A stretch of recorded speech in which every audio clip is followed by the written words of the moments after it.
Hey everybody, and welcome to another episode of Deckin Around. My name's Tyler, I'm Steve. and today we're really excited to have this show here going on right now. So, just as a quick note, it is mad early in Singapore where Jaspas is. He has not signed in yet, but that being said, we're just going to be here to entertain you for a while until the show kicks off. And if it doesn't, you're going to get a fun, exciting dose of Tyler and Steve live. But before we jump into it, make sure to like the video and subscribe to the channel because we know everyone who's in the chat right now absolutely loves this show. So please click the like button and share it with your friends if you feel so inclined. Pet Chickadee is here. Yeah. Look at that. And before we jump into it all, we are going to take a quick word from our sponsors. Doc's Playing Cards, the driving force behind Lit Playing Cards, Juice Joints, and McClure and Stark. Keep an eye out for what's to come next in 2020. Follow along at Doc's Playing Cards on Instagram or docsplayingcards.com. Hummingbird Feathers mimics the shimmer of a hummingbird in motion. Meticulously created with a specialized printing process using multiple holographic foils. Stunning tuck design and sculpted embossing with master letterpress creation. Featuring limited standard and gilded 3-deck sets. Pre-order yours today at marvelousdecks.com. What is up, everybody? So we are still flying a little bit solo here tonight, but you know what? We're going to turn this into something special instead. Until we get Jaspas on the line here, this is going to be the Welcome to 1,000 Subs Deckin Around episode. So, Heck yeah. Yeah, I figured, you know what? We didn't do anything to celebrate that. So we are going to be taking questions from the audience about anything and everything Deckin Around related. You know what? We're also going to do a giveaway. So at some point tonight, we are going to be giving away a half brick of cards. Sweet. I don't know what we're going to do for the giveaway yet, but make sure to stick around because that's going to be phenomenal. And that being said, how's everyone doing tonight? Steve, how are you doing today? I am doing well, man. I wasn't really prepared to, I totally forgot that we were doing a little early today, and I kind of got a late start to all my stuff that I normally do, whether it's going to the post office and all that. So I ate a little late, and here I am. And here is our buddy. Look at that. You know what? Honestly, though, perfect timing. And he's looking in true Jaspas fashion. So without further ado, here we go. What's up, Jaspas? Jaspas, yes. Hey guys, hey Tyler, hey Steve, how are you guys doing? I gotta say, man, your hair is looking fresh today. Yeah, I just dyed it yesterday. Did you literally just do that just now? Just yesterday. Yep. Nice. It's looking good, Dude, man. How you doing have green today? in the back? Let's see the back. You have green over there too? Sweet. Yep. If you flick the hair over to the other side. Oh, dude. Oh, that is so sick. Epic. Yeah, man. It's almost like a color change. You'll have to do something with like a card at the same time, you know? Yeah, man. There you go. I'll give it a try sometime. So how you doing today, man? I just woke up literally like 2 minutes ago. We had a feeling. We were keeping the audience warm, telling them about the time difference. So we're glad you made it on safe and sound, though, man. Yeah. How things been for you? You're in Singapore, right? Yes, that's right. The time difference makes it a little bit difficult to be here like much earlier than this, but thankfully I'm very excited to be here. I'm very excited. We're excited to have you on, man. Yeah. Just so everybody knows, Jaspas usually goes to bed at 6 a.m.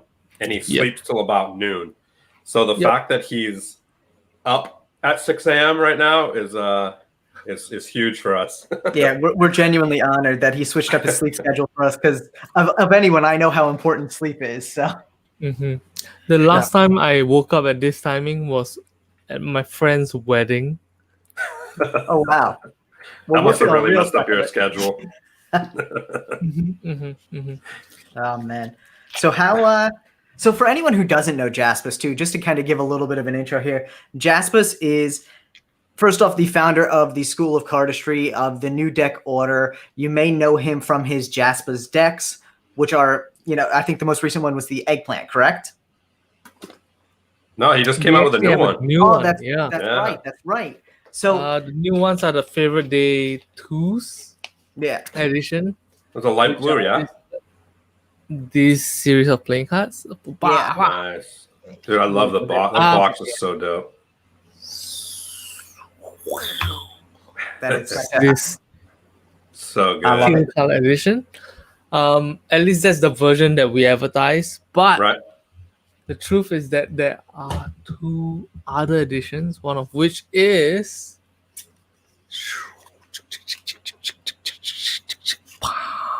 We love getting sneak peeks. Oh, nice. Ooh, like lavender kind of. yeah, it's closer to like baby pink. Nice. So nice. Now, do you And, just happen to like if you order, you just happen to get one of them, or you happen to get one of them, but if you do choose to get 3 in at once, you Oh, will look have at all that. 3 of them. So That this is awesome. so if you nice order 3 variety. decks, you get one of each. Yeah, if you order 3 decks, you get one of each. Uh-huh. If you get just 1 or 2, then you get 1 or 2 at random. Very cool. Kind of like mystery decks, and nobody knew there was 3 different colors, or Nobody knew. That's well, really cool. now they do. Now the world knows. Yep. I love these little sneak peeks that everyone brings to us. Now, where can we? Which site is that on the New Deck Order NDO, or what's the site where people can grab those if they want? You can go to the newdeckorder.com.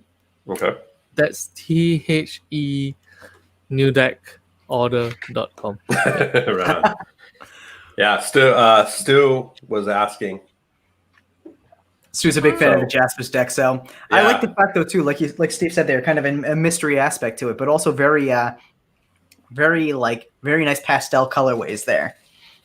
Thank So- you very much for saying that. I have a question before we dive into it. Who created your logo? I love your logo. Your logo's dope. It looks Thanks for great saying on the that. back of the decks, and the tuck box is always super rad. Who created that? Was that you or someone else? Or Yep, it's me. nice.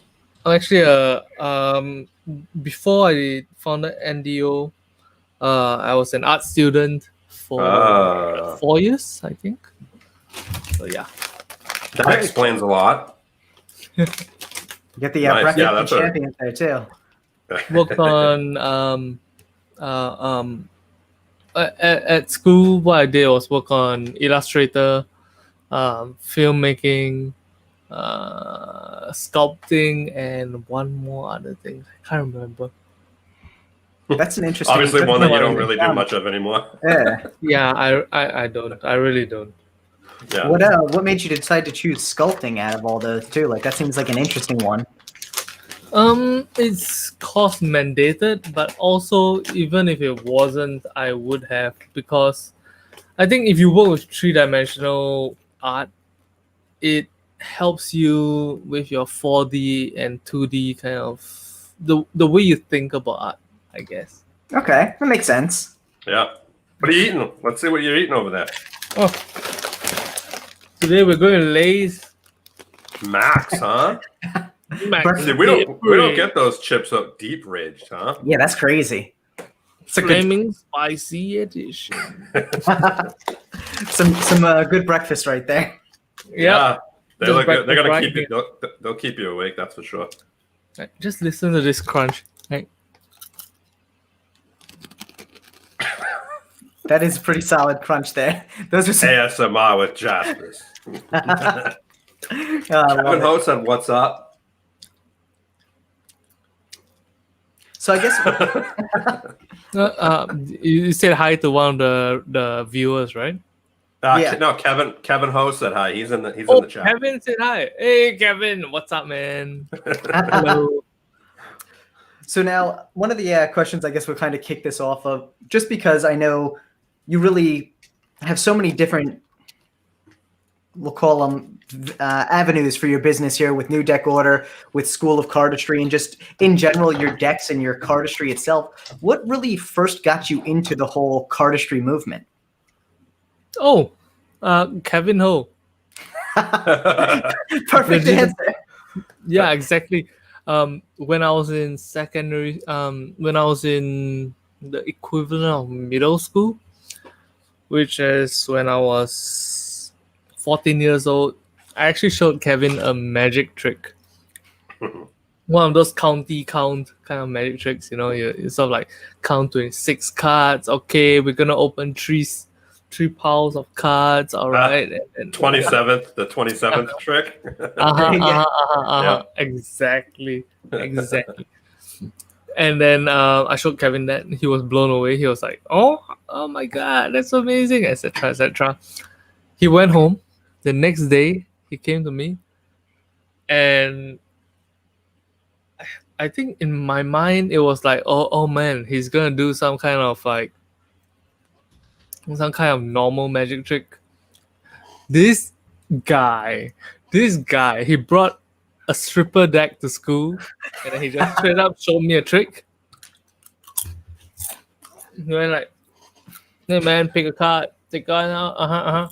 Remember the card here, and I love how he doesn't care. He's just with his chain of chips. yep."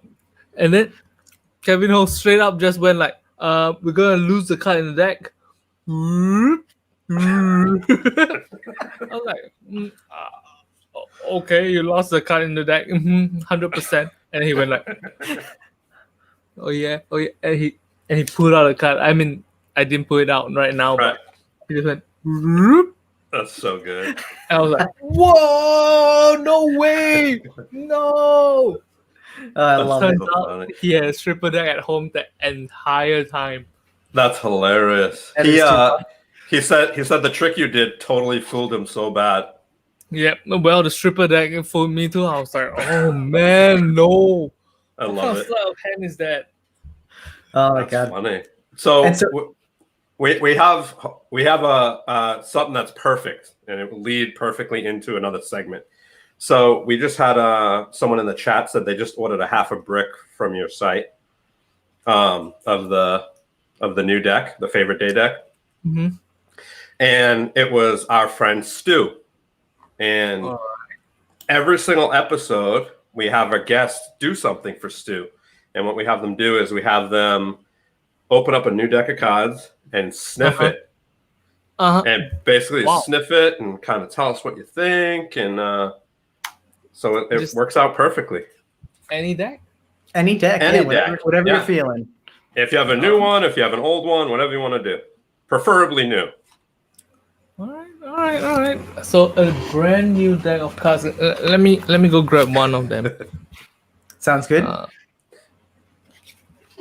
In fact, let me grab one of these. I'm not sure what color I'll get, but Perfect. I'll just grab one. All right. Be right back. Sounds good.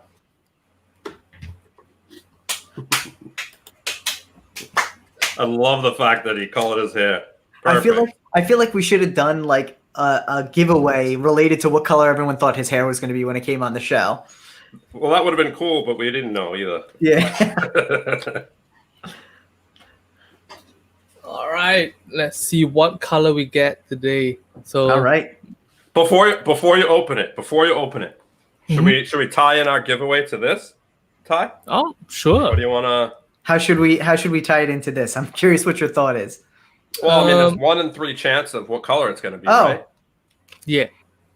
Is that too slim of a chance, or do you want to make? I feel like you're gonna get a lot of people who like bounce on that. We can do something. Let's ruminate on it a little bit later. Okay. Yeah, and we'll come up with something. So, Jaspas, just because we mentioned this earlier too, we're actually gonna do a half brick giveaway towards the end of the show of a random half brick that I have sitting around somewhere. I think in a desk over there. So. Yeah, so we're still gonna figure out what we're gonna do with it. In the meantime, go for the sniff, open it up. Let's see what your thoughts are. Who prints your decks, by the way? That's actually a secret. It's a secret. For us, for the new deck order, what our target is, what our main interest is to explore new types of playing cards, explore like different feeling playing cards. So between decks, we actually just randomly switch printers. Nice. Because we can. Right. Most other companies, they are like, okay, we do USPCC. We're all about that USPCC action, or perhaps we do hands and chin. We do what else are there? Expert playing cards, legends. Nice. Yeah. And they stay loyal to one type of playing cards. Mhm. With the new deck order, what we do is we shift playing card companies whenever we find something new and interesting and fun to play with. Very Nice. cool. And because of that, because we don't advertise the fact that we're printing with United States Playing Card Company or whichever company, it allows us to switch between companies and give our audience a new kind of deck to play with. Yeah, Nice. yeah. The eggplant deck felt amazing. That sounds kind of weird for me to say that, but, but it literally, I loved playing with the eggplant deck. It was so amazing. I loved it. But putting all that aside, it felt amazing. I really thought it was super soft and yeah, it was cool. I'm glad to hear you say that. Well, let's play with these cards today, though. All right. Or rather, should I say, let's smell today's cards. What color are you hoping for, Jaspas?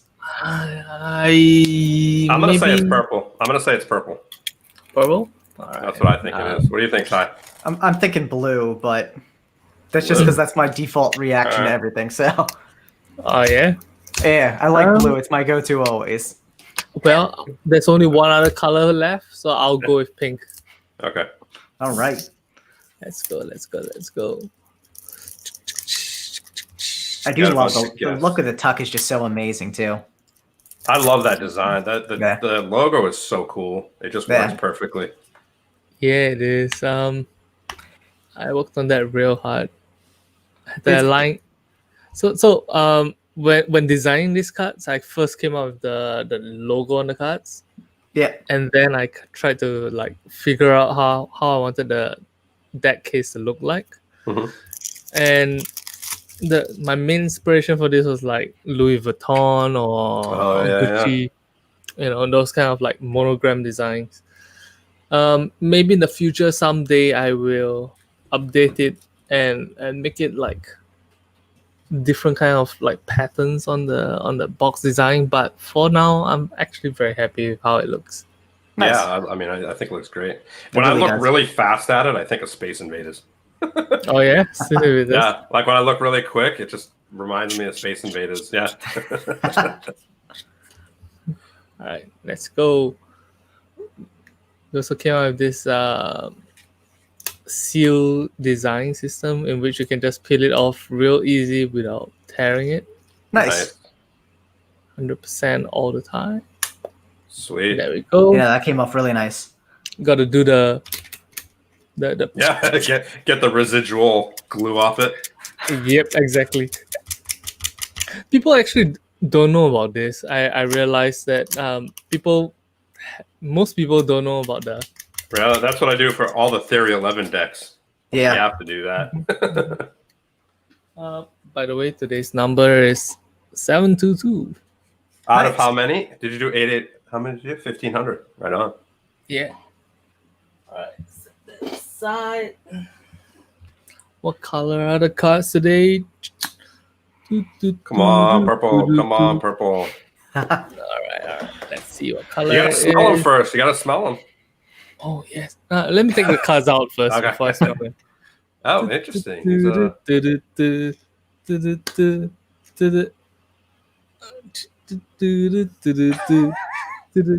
I can't tell what color. It looks blue. It's the teal ones. Ah, yes. Yeah, You there got we it. go. You got it right. My gut was good there.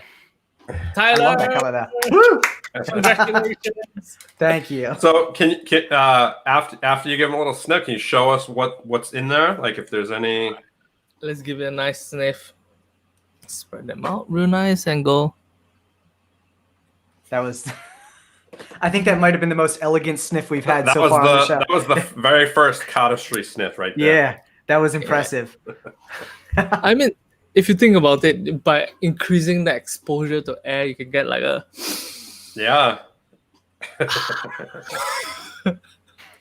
1 to 10. 1 to 10 with all the other decks that you've created. Where does this place in this? All right. The sniff test? I mean, it's a little bit unfair because in my day of playing cards, but I'll give it a 7. Okay.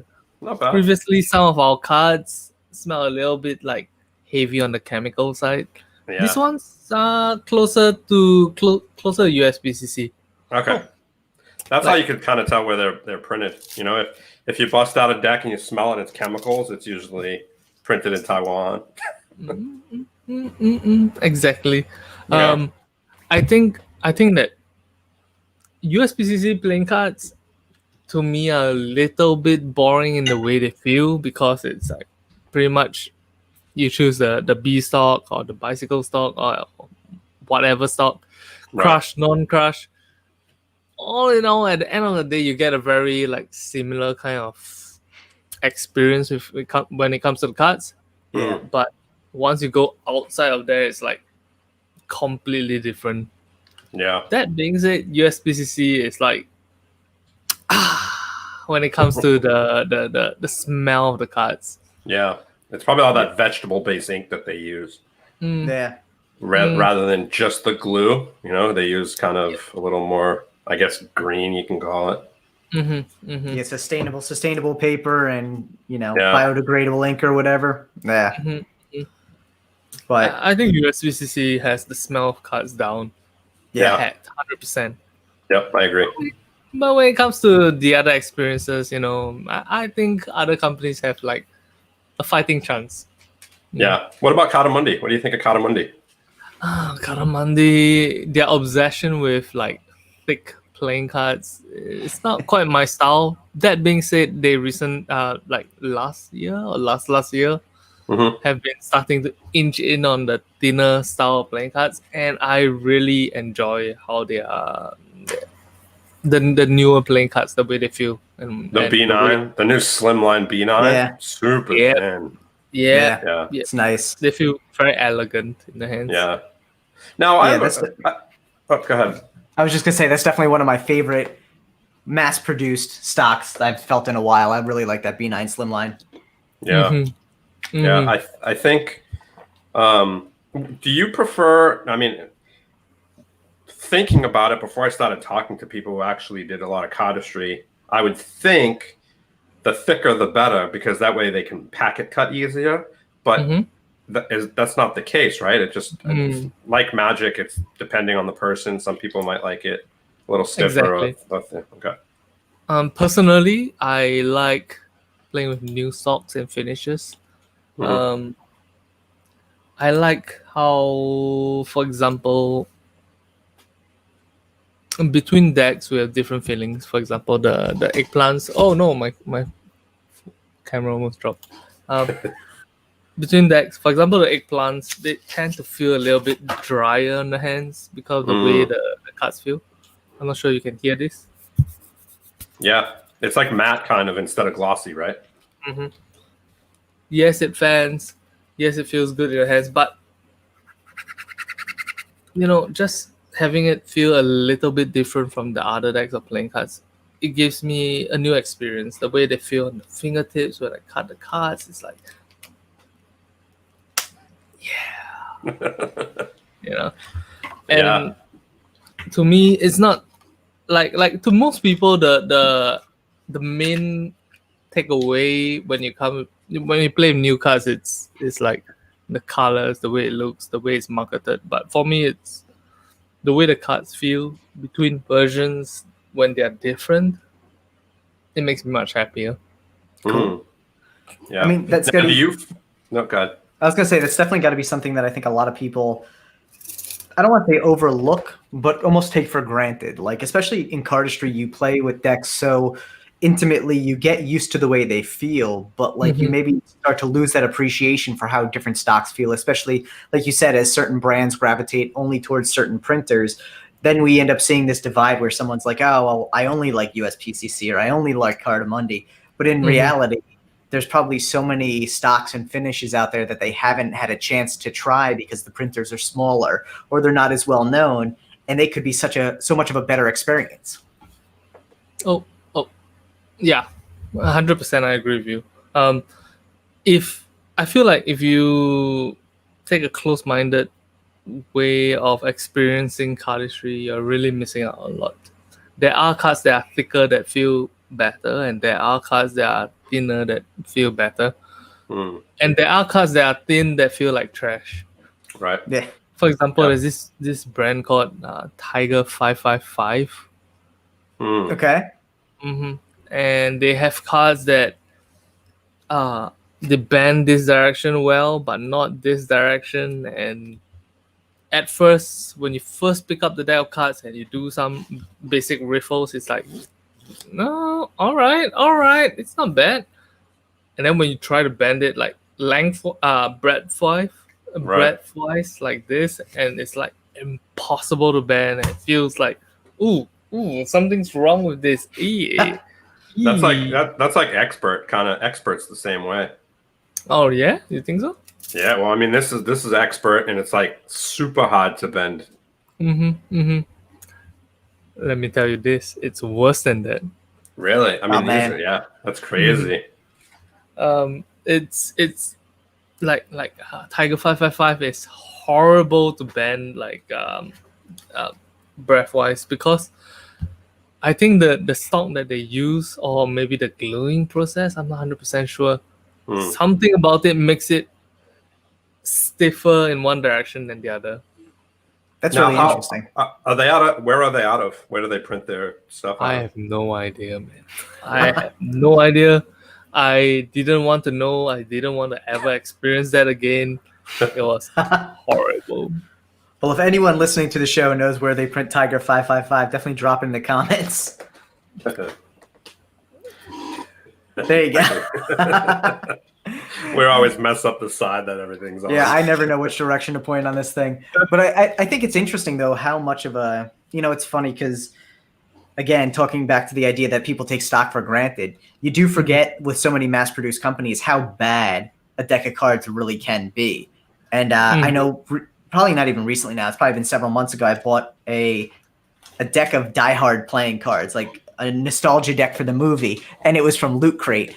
And I swear to you, these things were printed on cardboard. Like, it's not that it was just bad stock. They really were cardboard. If they get wet, they will bubble. Like, it's terrible.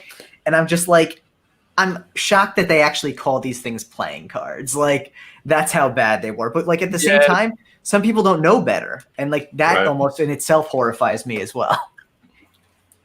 Not only Loot Crate, but, like, $1 million industries get it wrong sometimes. Yeah. For example, I'm not sure if you guys are interested in this, but I'm actually a hardcore fan of Dungeons and Dragons. All right, I'm down with D&D, man. Let's see this. let's see what you got. I don't know anything about it, so that's why I want to see it. So I'm not. I've never. So up there somewhere, I'm not going to grab it right now, but I have a game of D&D called from their series of cooperative play series. I'm not sure if you've heard of this, Tyler. I haven't now, but interesting. All right. Okay. So it's a huge box about this big. It contains like 30 something miniatures that you can use to like move around, and it's really fun. Okay. And it has like 200 odd cards in it. Oh wow. The first time I bought it, I was like, I'm sure these cards are gonna be great, and there's a lot of minis in it, so it's gonna be great. I open it up, the minis, whoa, the quality is so nice, whoa. And I compare it against the other minis that I have, and I'm like, wow, it's so much higher quality than the ones that I had. And then I take out the cards. Ooh. I unseal it, no box.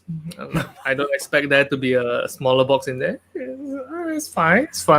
Take out the thing. I'm sitting with my girlfriend, I'm sitting with my friends. I'm like, oh man, this is gonna be amazing. I push the cards over, and it's like, whoa. There's no reason that pushing it this little bit across is gonna have that much sound, but it's just like, I was like, That's great. It was like sandpaper, man. That's funny. On the other end of the spectrum, I bought these cards for my girlfriend and I. They're just kind of like a novelty deck where it asks a question. It's like for relationships, for couples. It basically asks a question. You can do it every day, how often you want. But we were doing it every day, and I opened up the cards. We did it like every night before we went. We would ask, and I opened it up, fanned it, spread it. It felt amazing. That's crazy. Amazing. Is To that this USB day, experience? no, it's I mean, not that good, but it fans very well, spreads very well, and it kind of makes it more fun to pick a card because I can just be like, pick a card, like work on Yeah, it. yep. 100%. I think our as magicians and cardists, our experience with a non-cardistry, non-magic brand, playing card games like cards, our experience with it is very much determined on where it's printed. Yeah, so true, so true. For example, Pokemon playing cards, even though it's not like super high quality fan and close and do one cut shots, do double blades, do a pass perfectly. But that being said, their cards tend to feel like kind of good. The Wizards of the Coast playing cards. Yeah, well, so Wizards of the Coast now is all printed by Karamondi. That's why. So granted, it's probably not the same necessarily finish or stock as some of their like regular cards, but I'm sure being Karamondi, they probably put some thought into the quality and durability of the cards as well. Exactly, I think so too. Yeah. I that being said, I think there's a little bit of hoo-ha about their transition from Hasbro. Yeah. Yep. I think to Karamondi.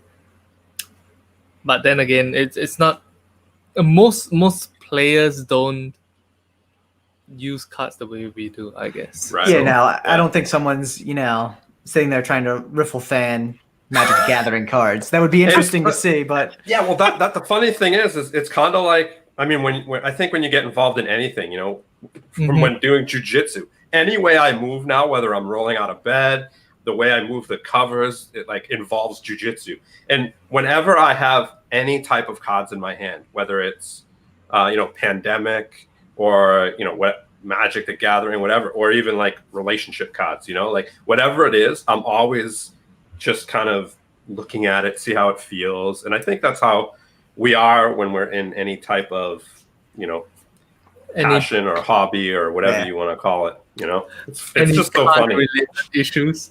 Yeah, it's just people looking at us like, what the hell are they doing? And we're like, this feels great. I love it. Oh, yeah, these ones are good. You open it up and you're like, Belgium, I think, and they're like, what are you talking about? That's so funny. So now, and like you said, the experiment side of the playing card industry is really what draws you in with the new deck order. What really kind of got you started on that path, though? Like, did you always think you wanted to create a deck of cards once you got into cardistry and Magic? But what made you want that to be the unique aspect of, your brand? I started cardistry 2 years after I started Magic, which was when I was 14 years old. I started 13, 14-ish, I started Magic. And then after that, cardistry, after Kevin introduced me to cardistry. That being said, it never was the main reason I wanted to print cards. Or rather, it was never the main reason I experienced cardistry. Printing cards wasn't the main reason I started cardistry. Yep. It was more of like the experience with paper, the experience with cards, the trying to figure out what's my style, what's someone else's style. Taking inspiration from the OGs, DeVoe, Andre Jake, Dan and Dave, Bonehole, etc. These people that blazed the way for us.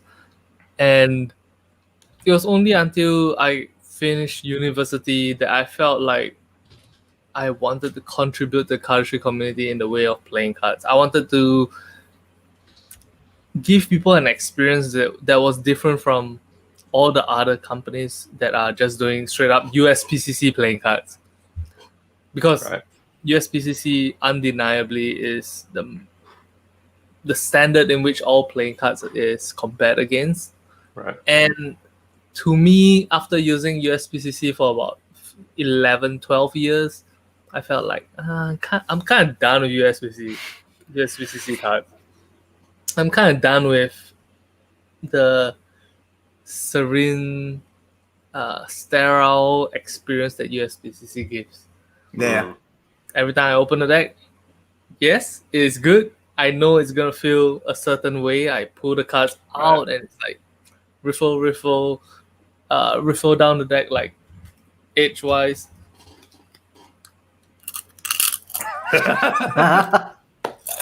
But Yeah.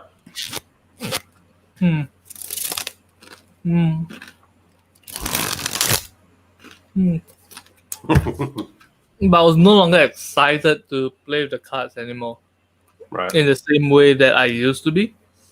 So I started experimenting with other cards. I experimented with the Tiger 555 cards. Didn't have a good experience with that. I was like, this sucks. I experimented with Aladdin's. I experimented with let me think. Wow, 600 Angel 1001s. I experimented with the 6006. I can't remember what they were.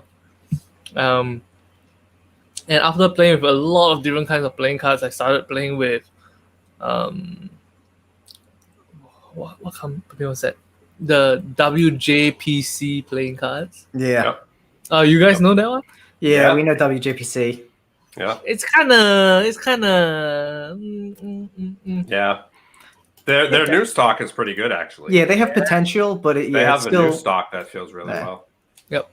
In fact, our first cards that we've ever printed, this one's right here on screen, was by JPC. And then they messed up our second day of playing cards, and I was so pissed off. I was like, never again! I'm never printing those guys. Now, so I know you like to keep a secret of, what kind of, what factory you guys print from. But other than Karamondi and USPCC, what's your favorite factory to print out of? What company was, let's say is your favorite so far? I can't really say because we're currently still working on this. Actually, that's not true. So you didn't even have to say that. You could have just said a company. We would have never knew. Let me put it this way. I've worked with WJPC, I've worked with Legends, I've worked with Taiwan Playing Card Company, and then we recently shifted to a new printing company for these ones. And I'm really excited working with the company that printed these ones. Nice. That's not to say that Legends, WJPC, or the Taiwan Playing Card Company messed up really badly. Other than WJPC, because they did mess up like that. But that being said, I think each card gives a different experience. And even WJPC, recently I got samples from them. I was like talking to them and got new playing cards from them. Each card company provides something really different. And so true, yeah. And there's pros and cons. I haven't worked with USPCC yet, and I don't think I ever will, because I feel like outside of the main USPCC market, there's so many like different styles of playing cards that I can play with.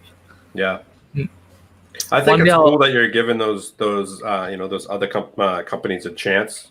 You have a large amount of options, right? And I think another cool thing about it is, when someone doesn't know the stock, but they follow the brand and support the brand, they're more willing to just get it and experience what it is. And I would think the only downfall I see with that is that the company itself is not getting more support when something is great.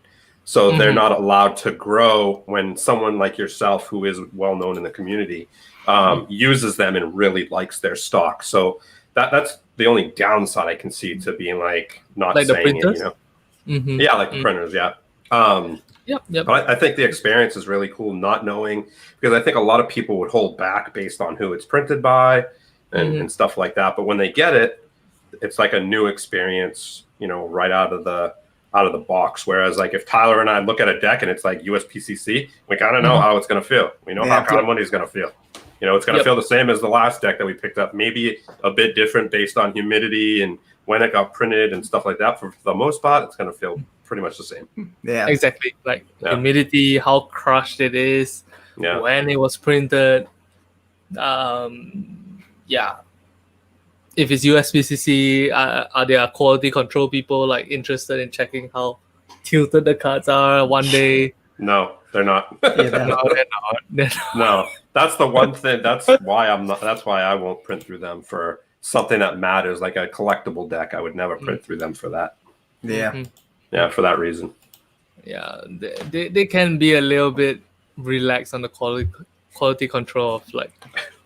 I'm hoping with the Karamondi acquisition that they'll finally start getting that resolved at some point soon.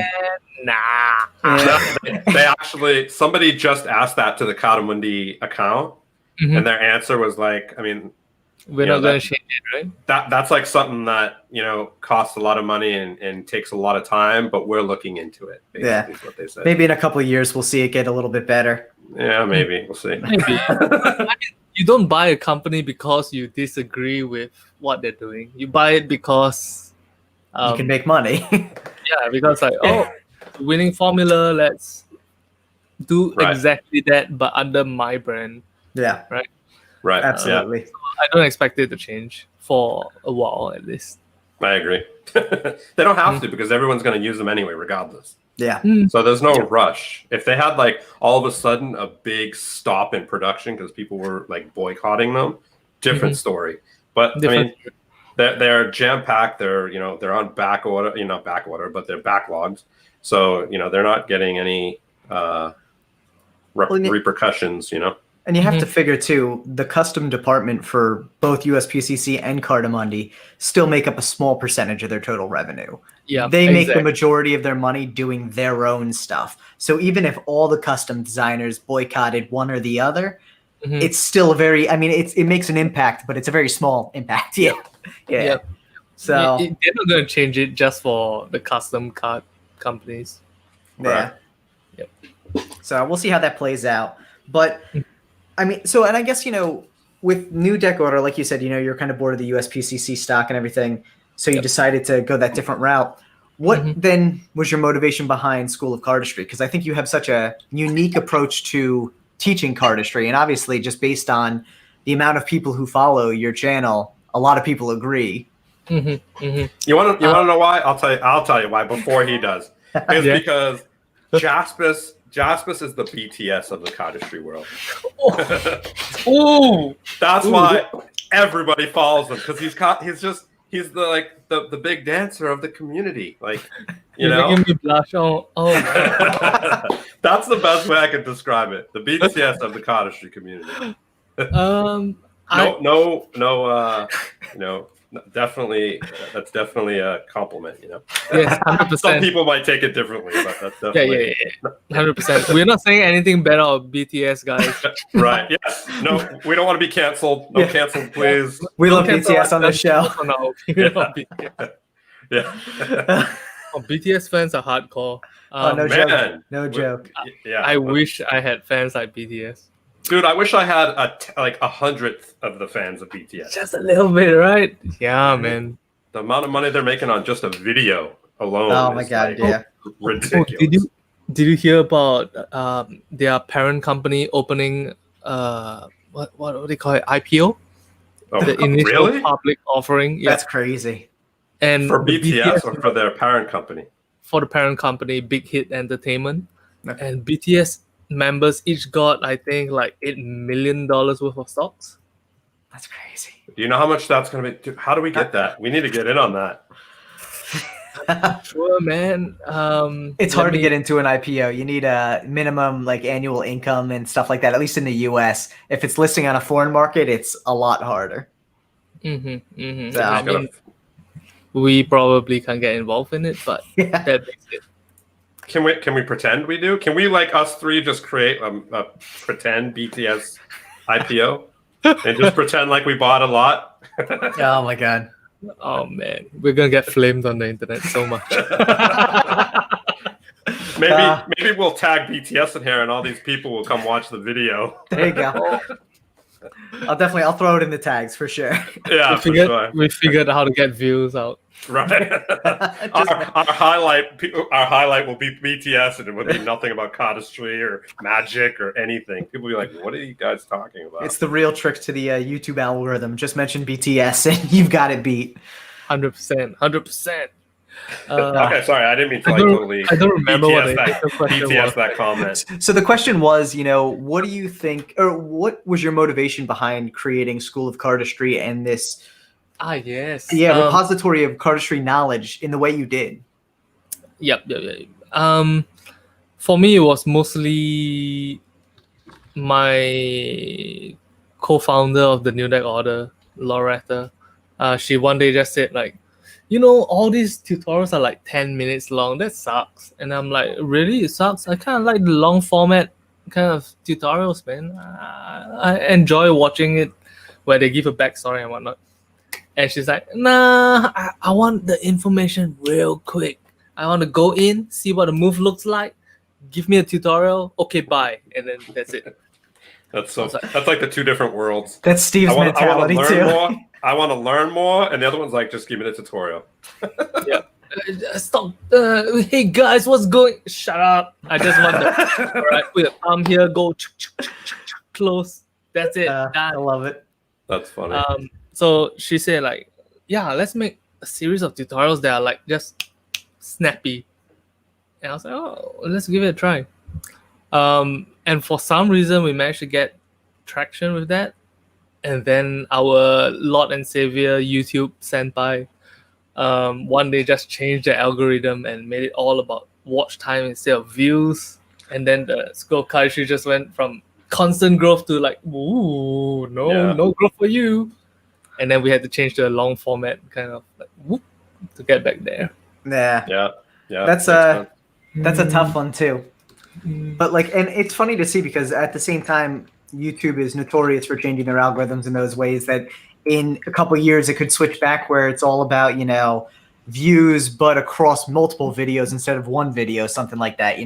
Those small little changes always can throw a wrench in the whole process. But obviously, you guys are very involved in the YouTube and building out the channel there, and the way that you kind of go about it is phenomenal. I mean, I think you're at something like over 120,000 subs, which speaks volumes about the amount of people who learn from your tutorials, which I think is amazing. You got your plaque, right? You got your 100,000 plaque? Yeah, I did. Let me. Where is it, man? It's not hanging up. I'm excited about it.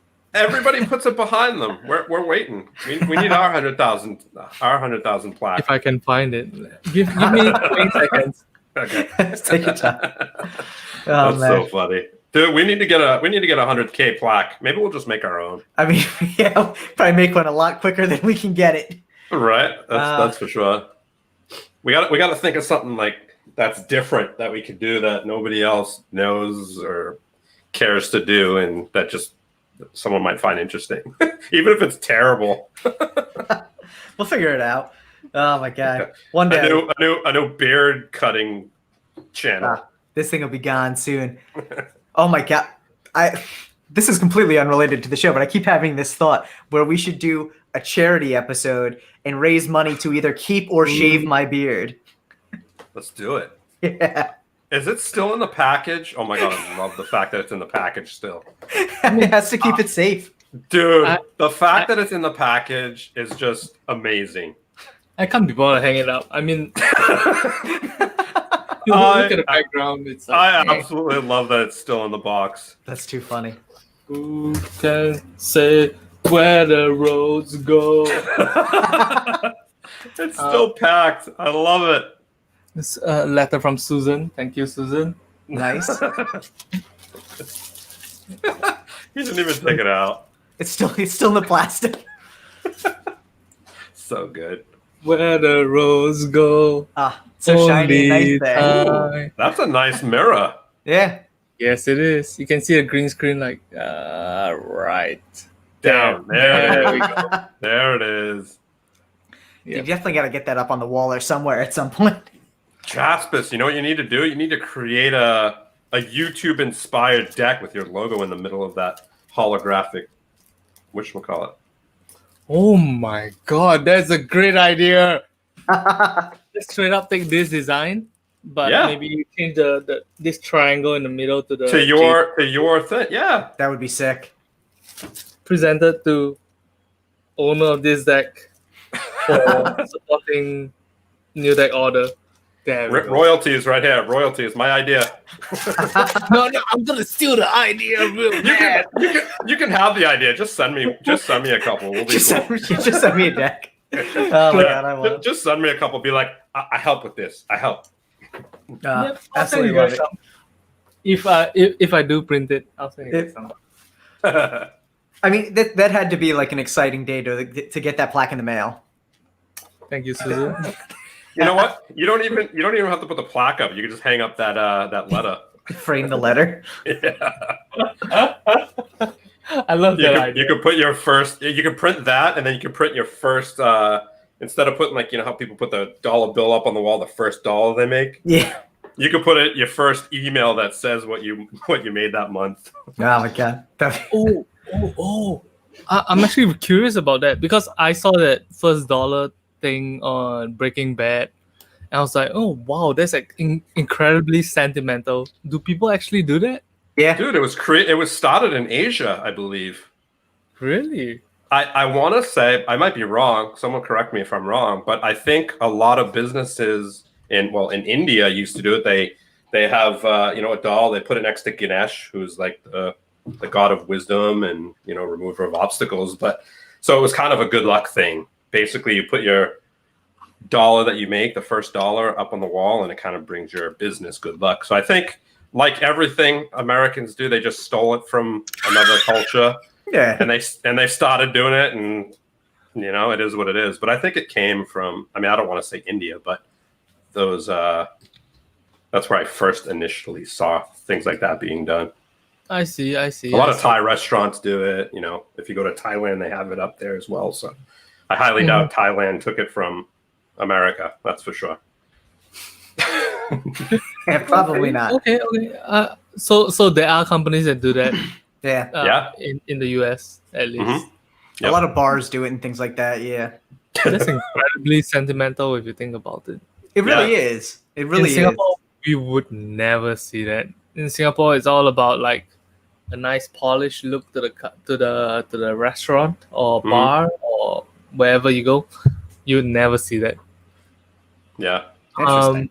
One of the things I see in American TV shows in which like you go to a dentist or a doctor's kind of office and there's like plaques and plaques on the walls and whatnot. We don't see that at all in Singapore. Is that a real thing in the US? For plaques and stuff? Plaques, certificates. Yeah. Well, Dude, it's all about. So here in America, it's all about proving what you did, like your diploma. If you get a certificate in a class, a seminar, if you have your doctorate, like anything that says you're cooler than everybody else, you got to put it on the wall. That is what gives you status and like builds reputation, And I think it's just so people don't take you to court and sue you. So people, whatever reason, it's more about ego, I think, than anything here in America. With restaurants, there's one small caveat. It's that the health department makes you put the certificate on the wall. But otherwise, otherwise it's all ego. So yeah. I see. Yeah, I can imagine that.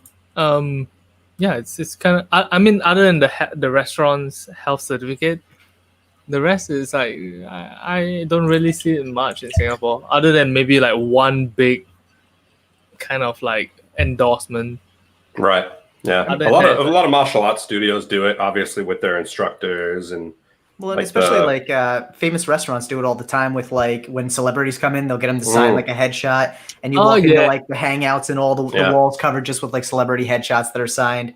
I mean, that's ego too, though. That's saying our restaurant's cool and we get celebrities coming in. Yeah, exactly. So, that we do have in Singapore. Like, Gordon Ramsay. He did some kind of like Asian tour of sorts, and he hit up this street in Singapore called Katong Street. Katong Street, I guess it's called. And every single laksa place along that street is like just like, haha, Gordon Ramsay, Gordon Ramsay. He just non-stop all the way down the street.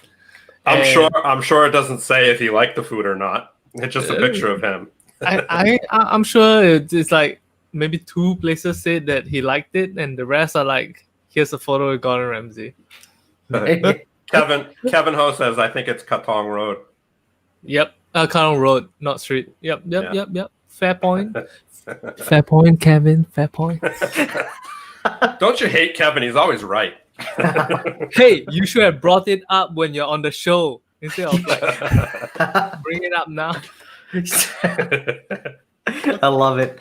Oh my god. In lieu of Kevin, I've been practicing. Look at that. I didn't catch it very well, but I'm still practicing, Kevin. The hoe drop? Oh, I feel bad calling it that. I'm like, it like behind the scenes, is he like, that little bastard calling it? Oh my god. It's really cool about these kind of things. Yeah. No, hey, we got an in-depth look into Kevin and how cool he is, and how all about joking around, and yeah, it was fun. Here's Kevin's response to you, Jaspas. There you go. I'll time travel back to last week. Oh my gosh. And then Jaspas can hang out in the chat room and give Kevin trash. There you go. There you go. You know what? I love the fact that Kevin came in though to support Jaspas on the show. That's cool. That's a true friend right there. Yeah, no, 100%. I think that's amazing. True you friend. know, it's always fun to see. And Kevin, big up to you on the show as well when we talked about cardistry and everything. And I think it's awesome that you guys have known each other for so long and you're still so close, especially now that you're like half a world apart from each other. Yeah. Oh, I was watching the Kevin Ho interview, and he was talking about his favorite cardistry move. And he was talking about flirt. Yeah. And I was like, every single time I hear this guy talk about cardistry, he just like brings that little bit extra kind of flavor to his description, the moves, description of cardistry, his way of looking at cardistry, and I'm like, always like, oh man, Kevin, mwah, yes. Yeah, it's funny because it totally changed, my outlook on cardistry altogether, literally. Just the way he talks about it, like you said, it's just very elegant and so far out of the box. You know, that for me, cardistry was, you know, and I think his mindset behind it is kind of in line with how my mindset would be. You know, he likes those small flowy moves and stuff like that. But yeah, just very like the way how he articulates it is just so amazing. Yeah. Amazingly well spoken, no doubt. Yeah. 100%.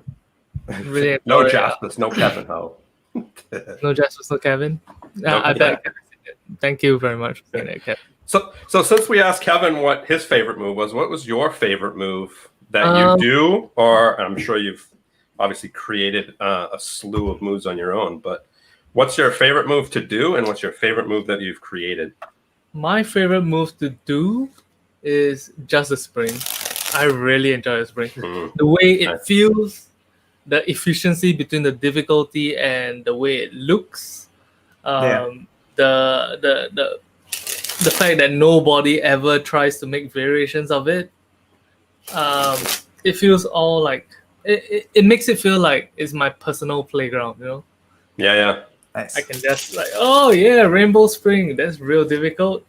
It's not really difficult, but because nobody else plays with springs, then it makes it feel like that's really cool. Like pushing some kind of frontier. Yeah, I mean, that's so true, because right when people learn the spring, they're like, oh, cool, I know how to do the spring. And then they just move on to the next move, you know? Yeah, exactly. Yeah. The fact that a giant spring looks so good, but it's so simple to do. All these kind of things about the spring really makes me happy. That being said, if it was my personal moves, I'm a huge fan of my own. a huge fan of my own move. Yes, that's why I did the reverse angel. Okay. There we Oh, go. nice. It's so good. One more time. Closer up view. Can't do it in this angle, I think. Yeah, that's kind of an awkward angle. There we go. Nice. That's so cool. That That is looks cool, so yeah. good. Mm-hmm. And It's so- like it's funny. It's funny. Like now, I mean, how many moves have you created by accident? I have no idea. Close to 100 maybe. Yeah, like you just do it and it just happens, and you're like, "Ooh, that was cool." Yeah. Then you have to Exactly. remember how you did it, right? Yeah, that's the difficult part, isn't it? Like you're just sitting watching television or Netflix or whatever you have, and you're just doing cuts, and you're like, whoa, there's a cool moment in the show. Whoa, that's a cool moment in the cut. How did I get there? Snap! No, I think I came from this position. Maybe it's lost forever. You just have to have a camera on you at all times. That way, if you do something cool, you can just watch it. 100%. Like Yeah. multi angle, so you can really get a good look at it all the time. That would be You can do crazy. the Matrix kind of setup. There you go. Yeah. Oh, yeah. There you go. Cameras. 26 cameras. That'd be perfect. Mhm. You could. You should just. You know what you can do? You can just grab like you, Kevin, and Harrapin, like all these OGs, and you guys can just do like a cardistry reality show or something. That would be that sick. would be awesome. That would be so sick. Yeah, it would be good. Maybe There's after, another idea. There's another idea for you. maybe after we're done with the current pandemic, we'll do that. But for now, Yeah. not until we're done with the current pandemic. Yeah, no, Yeah. for sure. I mean, that would be a good way to like start it. You can be like, oh, we started this during the pandemic. You have all these like videos of everybody on the computer, and then all of a sudden, we're finally getting to meet. You know, we're finally getting to get together, and here's the start. It'd be good to create that. Big Brother Cardistry edition. There you go. You made it sound way more epic than it needs to be, and I love it. Yes, it's cool, right? Oh, Remember, my idea. That's another idea. Damn it, you gotta pay more royalties. No, just send me backstage passes. Let Steve come hang out in the house for a day. He'll be happy. I don't want to be on camera though. Just let me like hang out while you guys are filming. That'd be fine with me. Oh my god. Teach me. You can each teach me a move. You're required to each teach me a move. If we use that idea. Funny story, I actually did think of doing something like that at one point. Yeah. It didn't come to fruition because all the people that I wanted to get involved in this project were all like close friends already, so it didn't quite make sense.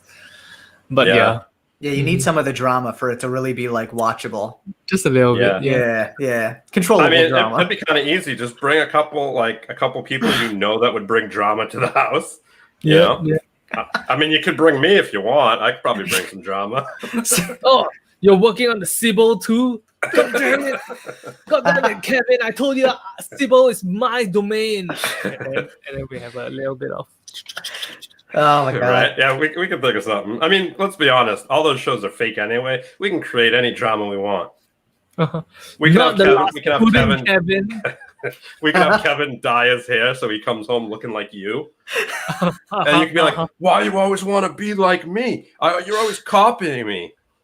You're diluting my style. There you go. Kevin says Brian Tudor. Oh no, Brian Tudor. It's easier to come up with. No, wait. That's brilliant. You can have Brian. You can have DeVoe. You guys can all like. That'd be kind of dope. And me and Tyler, the 6 of us. We need probably 6 more. We need 6 more. Yeah. Oh my gosh. I'm sure we could pull 6 more. That will cause some issues. Let me tell you guys a story about DeVoe and myself. Let's hear it. All right. We're already blocked anyway, so it doesn't matter. Wait, DeVoe blocked you guys? Yeah, he blocked us. So yeah. We can tell you about that later, but yeah. We'll tell you about that in the after show. All right. So this is a story from 12, 13 years ago. This was back in the time of MSN Messenger. I'm not sure if you guys were around. Yeah. Yep. So DeVoe had his little corner of the internet cut out for himself, the Handlords forums, and I joined because I wanted to join a cardistry competition that he was. No, that was not it.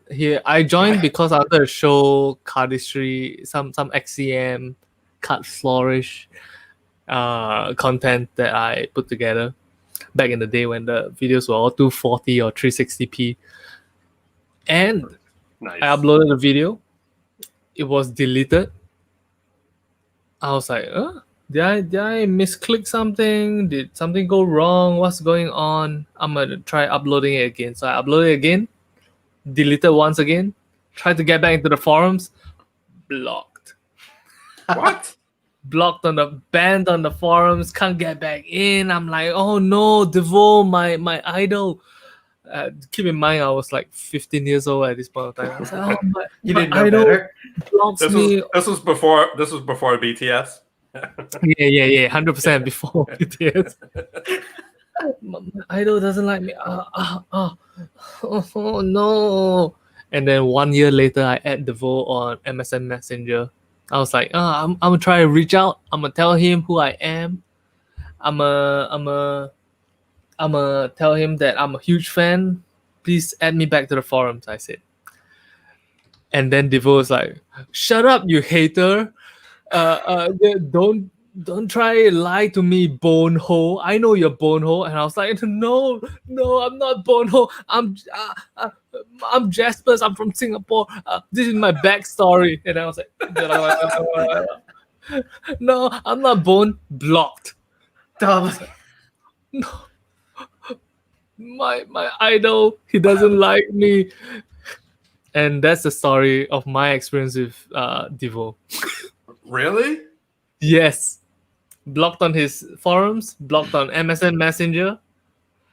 Recently, I reached out to him because I wanted to do a little thing with him, but no response. And yeah, that's the whole story. Oh man. He loves Man. blocking people. He's the block master for sure. Yeah. And it's unfortunate, because obviously there's he's done a lot for the community and the day, Yep, 100%. And it's just unfortunate because, and I understand, when you've created something or feel like you've created or you've been a massive part of a movement, and it kind of grows without you, you kind of get a little butthurt about it, right? And it's because it's your baby. Sour about it. Yeah, and I understand it's cool.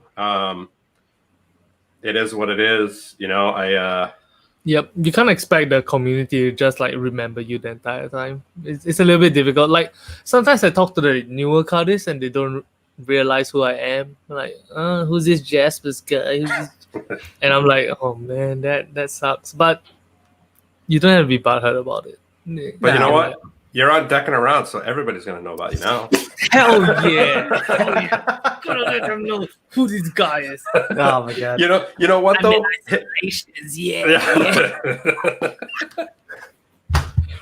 Oh my god. So that's another thing I want to ask, but I'm gonna put that on hold for a second about isolation. But so I think the thing that could totally change, I think, how people view or just how people know him, right, is because basically all he has to do is kind of change maybe a little bit how maybe his reaction to things are, right? And really start reaching out to the people that he blocked, so to speak, and just kind of reconnect, I think, because he was such an integral part of the community. It would be cool for people to know who he is and to understand, the history of 100%. XCM, cardistry, hand, card manipulation, whatever you want to call it. But, unfortunately, that's not how everybody deals with things. But you can't expect everyone to do things the same way. It's 100%. And I think that actually kind of points to an interesting opposite there, you in the community with your School of Cardistry and really trying to share your knowledge of cardistry with as many people as you possibly can, whether they know who you are or not. And I think it's really interesting that while obviously you're involved with School of Cardistry, and if someone looks through the about or anything like that, it mentions you, but it's not necessarily all about you. Like, you don't really push yourself as, this is Jaspas School of Cardistry. You don't brand School of Cardistry under you. And I think that kind of adds a nice little, it shows your intention with it. If anything, you know, it really shows that for you, it's about sharing the knowledge that you've built over your, you know, tenure in cardistry, not about getting recognition for being the guy who can teach this tutorial and that tutorial. Yeah, it's not ego driven, basically, is what it comes down to. Nah. Yep. It's not. It really isn't. Like, I don't know. I feel like when it comes to cardistry, yes, it would make more business sense to brand everything as like, haha, the new deck orders School of Cardistry, the new deck orders tutorial of Caesar's card, or Jaspas's so-and-so Jaspas. Yeah. But at the end of the day, I want to create a database that helps beginners in cardistry, not quite like it's not quite about the branding or the money behind it. It's more of like it needs to feel welcoming and organic, and not predatory at all. Yeah. Very well said. Yeah. Yeah, I think that's important, and that's the difference between a company that or a brand that is run properly, or one that's run, you know, not so properly. Well, we see them both, right? Yeah. And unfortunately, a lot of people don't hold those other brands accountable. They don't really care. They kind of turn their head and just, they you know, appreciate the things that they like, and when there's something that they don't like, they just like close one eye and. Yeah, and it's funny because I was talking to Tyler, and this is like this new saying that I have, and Tyler's probably going to cringe that I say this, but when someone does something and I'm kind of shocked that they do it, I kind of just say to myself, yeah, well, there's still people that listen to R. Kelly. You know what I mean? So no matter what, this really is Steve's go-to saying now. Like, it's my new go-to saying, and it literally sums everything up for me. Nah. It's like, yes, this is like outlandish. This is crazy. Why do people still buy this person's decks? Yeah. Why does this person, like, why do these people listen to this person's YouTube or whatever it is? And then to myself, I'm just like, people still listen to R. Kelly. Yeah. People are willing to look past the most ridiculous things for someone who they idolize. Yeah. People still listen to Chris Brown. People, you know, like, people still do this stuff. You know, they'll just turn their head, you know, kind of say, yeah, it's so true. So we appreciate you, you know, not being predatory and doing your business the way you do it. I hold myself accountable, I guess. Yeah, that's good. No, that's definitely good. Well, it's funny too, because if you listen to a lot of like entrepreneurs who talk about building brands these days, a lot of them talk about the fact that it's just really putting yourself into what you're passionate about and not looking to get rich off of it, but looking to provide value to other people. And ultimately, you know, you may not get rich off of it still, but you'll get wealthy in other ways, potentially monetarily, but also you'll have a healthier life. You'll be happier in life. You'll be doing something you love, and you'll be sharing knowledge with people who also share that love with you. You're going to build a community around yourself. And I think, you know, clearly you've done that very well with School of Cardistry. Thank you for saying that. I mean, it's true. I think it's, if you do something you love and you love what you do and you don't feel like you're selling out, then you can do things at a lower amount of profit and still enjoy the thing that you're doing. Whereas if you're selling out and doing something just because there's money in it, just for the clicks, just for the views, just for the etc., then it might be quite difficult to sustain in our art of cardistry and magic and card printing and card collections. It seems, I'm happy with the direction I'm taking it, but we'll see how it goes. No, for sure. I mean, I think, and you know, we talked about this, and I bring it up a lot with the people that we have on the show, because the people we have on the show, I feel, are, you know, really in the community. They respond to people in the community, regardless of, you know, what level they're at, you know, but there are the ones that don't. So one thing I do want to say, even way before, I was Deckin Around, it was when I first came on the scene in the card community, I reached out to you. It was probably in the first couple of months, and you responded right away. Like, you've always responded. It was just about one of your decks saying that, oh, super cool. Really? Yeah, and it was super cool. Such a cool guy. I'm really, like, just my personality. If someone, I totally understand or get it if someone gets a lot of messages and they don't check their messages. I have a lot of musician friends that don't even check them just because they can't. They're so overloaded. Yep. But if someone goes in, reads your message, and chooses not to respond, even if it's no thanks, I'm not interested, or thank you, like, simple, it's that, if they see what I wrote and they don't respond to me, that's saying that I'm not good enough for them to answer, whether they're busy or not. I've been through those stages where literally, like, a month ago, it was pretty funny. Or maybe it was 2 months ago. I was going through all my emails, and there was a 2014, my photography project that I had went viral, and I just couldn't keep up with all the emails that I got. Oh yeah. And I started responding to all my 6-year-old emails. Wow. That I didn't have time to look at. How did I wrote people, so sorry, this has taken me 6 years to respond, but I wanted to respond to it. And I just have this problem with, I have to respond to everything, no matter how stupid it is. But I still responded even after 6 years. And I'm just like, I can only imagine. And some of them was seriously a douche for not responding to. Like, my project is all about insecurities and people sharing really emotional, heartfelt stuff. And I just didn't have time to go through them all. And then reading them now, I'm like, what a douche I was. Even if I didn't read it back then, I'm reading it now, and just knowing that I didn't get back to them in a timely manner made me feel horrible about myself. So the fact that you take the time to do that, no matter who it is, no matter how many followers they have, I appreciate that. And it's very good for the community, how you handle yourself and your business. I try my best. That being said, there are some questions that I get that are really difficult to respond to. Yeah. For example, it's like the really deep stuff, like let me think of one right now.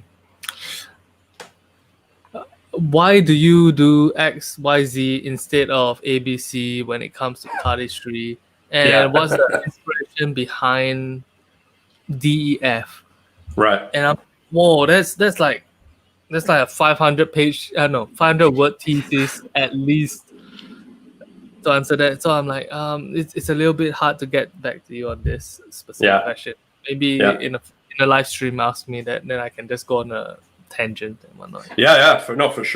For sure. And I think that's kind of the thing that I was talking about is stuff that does take time to really sit with and respond. And obviously, you're going to probably get 100 questions the same exact answer, literally the same question. So you have to go through this big, long-winded thing, and answering it. And that's, I think the easy thing to do is just like respond, be like, I got your question. It's definitely an in detail question. I'm gonna ask me when I'm on a live. Something, it's not answering it personally, and maybe they'll be a little bummed that you didn't answer it, but at least you're getting back to them, and maybe you'll help some other people that are thinking about the same things at the same time. Whatever it may be. It's of course, when you get so many messages, it's hard to respond to everybody. It definitely, especially if you're one person doing it. A lot of brands, they have more than one person answering messages and stuff like that. Yep. It's tough. Sometimes the questions that you get is like just one sentence, and the answer that you want to give is like a really long answer, and that's tough. I guess. Yeah. No, it is. But in the situations where we can do it on a live stream, it really helps out. It really helps out when people drop in on a live stream and ask the same questions that they intended to ask in a private forum rather than a public forum. For sure. I noticed like a lot of musicians would do, and I haven't really seen a lot of live shows. I mean, I've seen enough, but not a lot of live shows in the cardistry or / magic community. But one thing that a lot of musicians will do is in their stories or whatever, they'll be like, I read everybody's messages. I can't respond to everybody, but I just want to let you know I read it. Thank you. So that kind of covers the ones that you can't answer or don't want to answer. You know what I mean? It kind of just says, I did see it. I'm not ignoring you. I just have too much. I get overloaded and I just can't. I'm stealing. I'm 100% stealing. I need to steal it. That way I don't have to answer. I have this problem where I have to respond, even if someone says, hey. Literally, some people would just be like, cool, someone said, hey, but I have to, in my head, I have to be like, hey. Even if they write back, say something stupid, I just have to respond to kind of end the conversation to complete it. It's a huge problem, man. My favorite is every once in a while, Steve will send me a screenshot where someone says hey to him. He says hey back. They read his hey and never respond. And it like freaks him out. He's like, why didn't they say anything else? I'm like, this is hilarious. I'm like, why would you message me? Yeah, why would you message me? I respond, so good. And then you don't answer me back. I don't know. That's so good, and that's horrible as well. Like, why did you just get kicked out of messaging me? What is this? Why didn't you just put a question in the initial message? It's so weird. It's some literally people will just say hi. I'll be like hi, and then that's it. I don't understand. 100% understand what you mean, and more importantly, it's like not more importantly, but there are also situations where it's like, hey Jaspas. Hi. Where are you from, Jaspas? It's like, bro, read my profile. Singapore. Cool. Cool, man. You need like a Jaspas FAQ. Right? Yeah, that's actually that's perfect. 100%. I should. Shouts like do you know Caitlin? Small hand things. Yeah. So we were talking about this with Kevin actually last week, and she got a message on her phone. She sends we send all these weird messages back and forth, but she sent me a screenshot. Someone said, hello. She goes, hey. The guy goes, wow, the person goes, where are you from? And she goes, Canada. And he goes, I hate Canada. And then he goes, what's your favorite deck? And I'm like, how do you offend someone like that and then ask them a question after it? So I told her I just told her to say my favorite deck is the one with the Canadian flag on it. I'm like, who does that? I just don't get it. What kind of? I guess there are a lot of young kids around. I guess.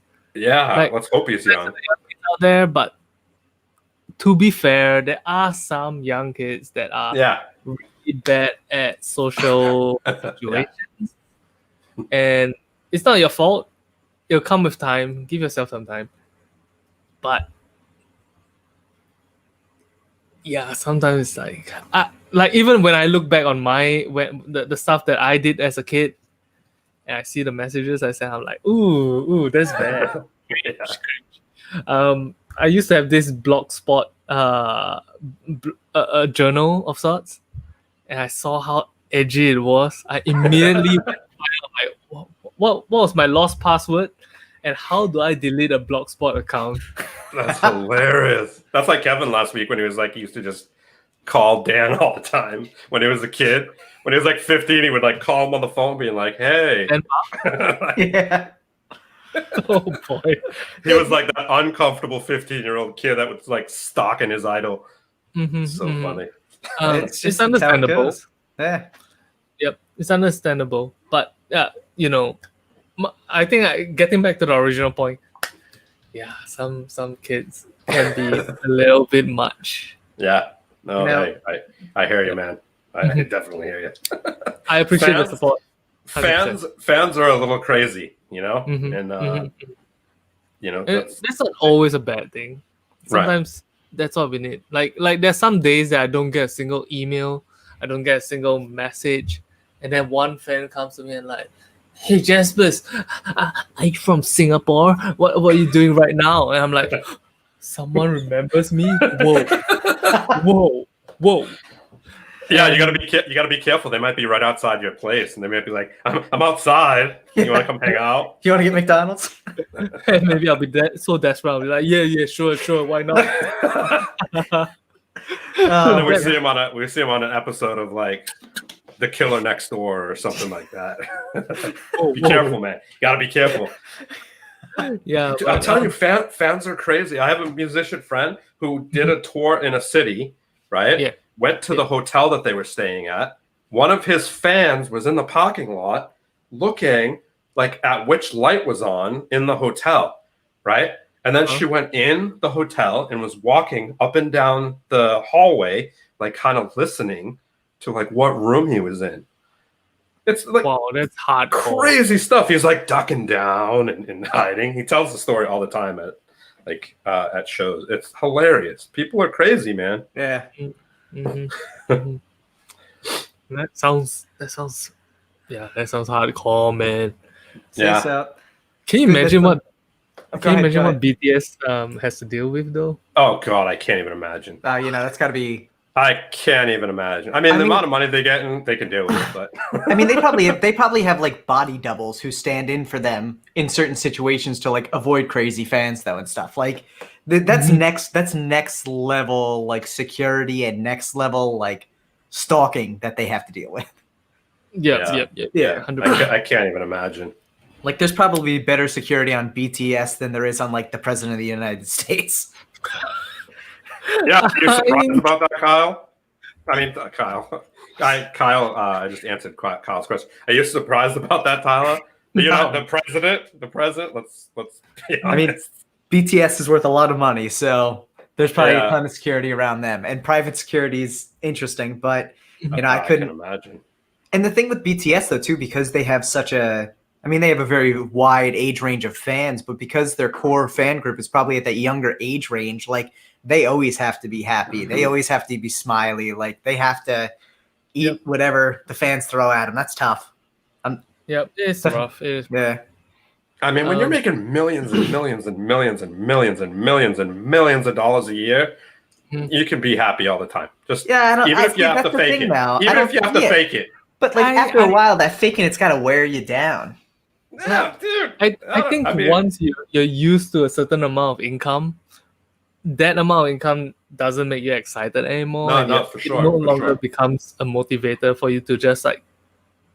Yeah, that's what I'm saying. Yeah, right. Trust me, man. Of course. But if I was making that much money, even if I didn't want to smile, I'd be like, yeah.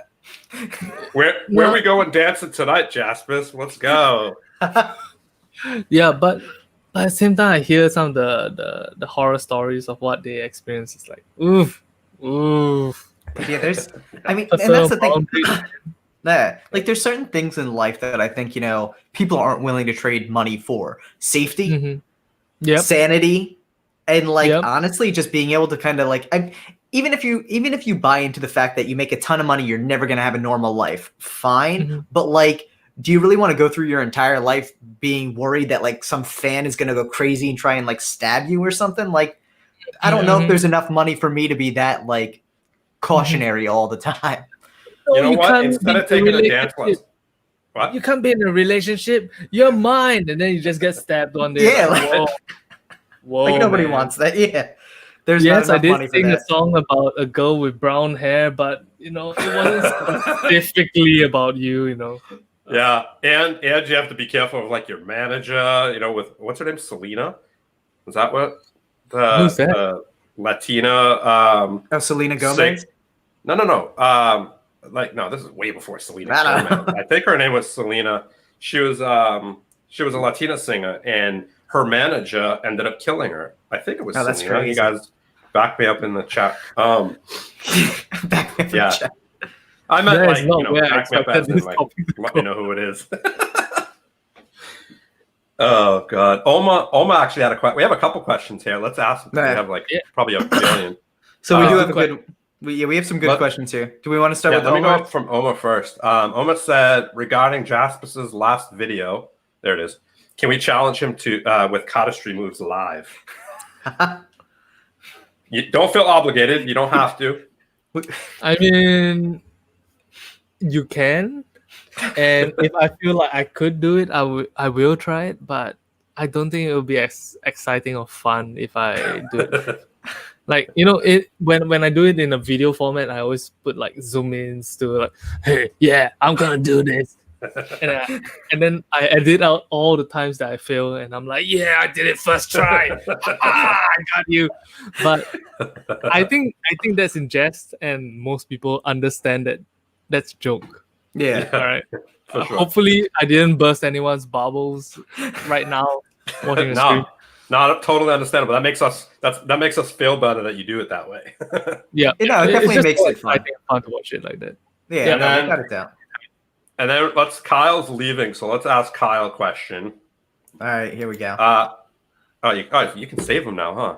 I can only scroll up so far, but yeah, to some extent. Okay, so Kyle always likes to give an interesting question that's kind of out of the box here. So if you had to swap your voice for any small woodland creature, which one would it be and why? Any woodland creature. Small woodland creature. What do you define as a woodland creature, by the way, guys? Like a chipmunk or a beaver, squirrel, rabbit. Squirrel. Yeah. Would you say a bird is a woodland creature? Yeah, that's a woodland creature. A woodpecker, right? I mean, they live in trees. I would go with an African grey. Okay, so a nice like a parrot. Yeah. Okay. Yeah. That would just be dope. because there's a little bit of range to it, so you can like maneuver around talking problems, and also at the same time it's quite pleasant. I think it's nice on the ears. Mm-hmm. That's a good one. If you feel that that's cheating, then I would go with something like what's a pleasant sound? Something like a meow. Something like a woodland cat. A woodland cat. Yeah. Is that a thing? Sure. I'm sure there are woodland cats. I mean, isn't all wild cats woodland? Kind of. They all live in the forest, right? No, lions and all those live in like deserts. No, but like pumas, like all of them don't live in deserts. I mean, you have mountain cats, you have like desert cats, and like tigers are a woodland creature. They're just not small. I mean, I'm sure there are small cats in the woodlands. Right? there has to be like. So like. That's the thing, though. You got to figure, like, non-domesticated cats. I don't know why I know this. I'm just going to drop some cat knowledge here. Non-domesticated cats, you figure the smallest you really get are, like, bobcats. So you're still looking at something that's probably, like, 30 pounds. Like, it's still a pretty good-sized cat. Though. I mean... it's not small. Yeah. It's not, like, small like a bird. All right, so you're saying, like, small. Okay. Small. Yeah. Okay. I mean, woodland... Because in Singapore it's all city. There's no woodland. So I, to be honest, don't know the definition of what a woodland is. Does it mean something that's in a forest or? Yeah, basically. Pretty much, yeah. But like a small creature, basically. Maybe a squirrel then. All right. Smart. Annoying. They can have pretty, like, you can color your tail. 100%. Then what's their noise, though? Their noise is kind of obnoxious, though, isn't it? Don't they have, like, a weird noise? I have no idea. I legitimately have no idea. We don't get much squirrels in Singapore. That's funny.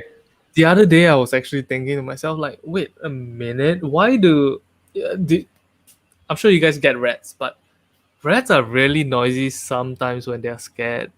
And I was thinking, like, if they are prey animals, why would they be noisy? Wouldn't they want to be, like, stealthy and quiet all the time? And I was thinking about it, and I was talking to my girlfriend at that point of time.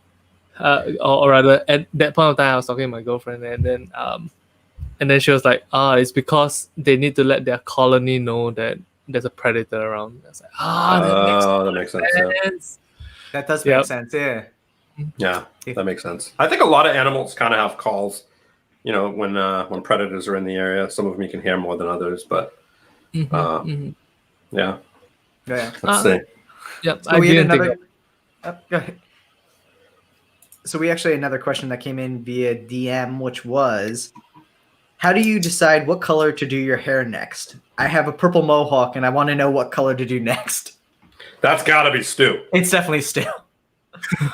He's the one that just bought a half a brick of your decks. Oh yeah. Yeah. Shout out to Stu, man. So he's the one. He bought him early, and he's the one that you did the sniff for. The sniff when you sniff your deck. Yep. He's the guy. Yeah. He's the guy that enjoys sniffing cards. Yes, he does, and eating cards. He has but a we're purple gonna make mohawk you- right now. Yeah. Oh, eating cards as well. Yes. That's Yep. hard. Yes. I actually ate one of my cards as well, just for a video. But yeah, How was that? Not enjoyable? it tasted not good. Yeah. Not No. good. I tasted a card too. It wasn't that good. And it Stu depends also- on how new the cards are as well. Yeah, that's true. Yeah, you Stu don't want, actually like, has a gotten a dumb couple of tattoos of brands as well. Oh So, like, wow!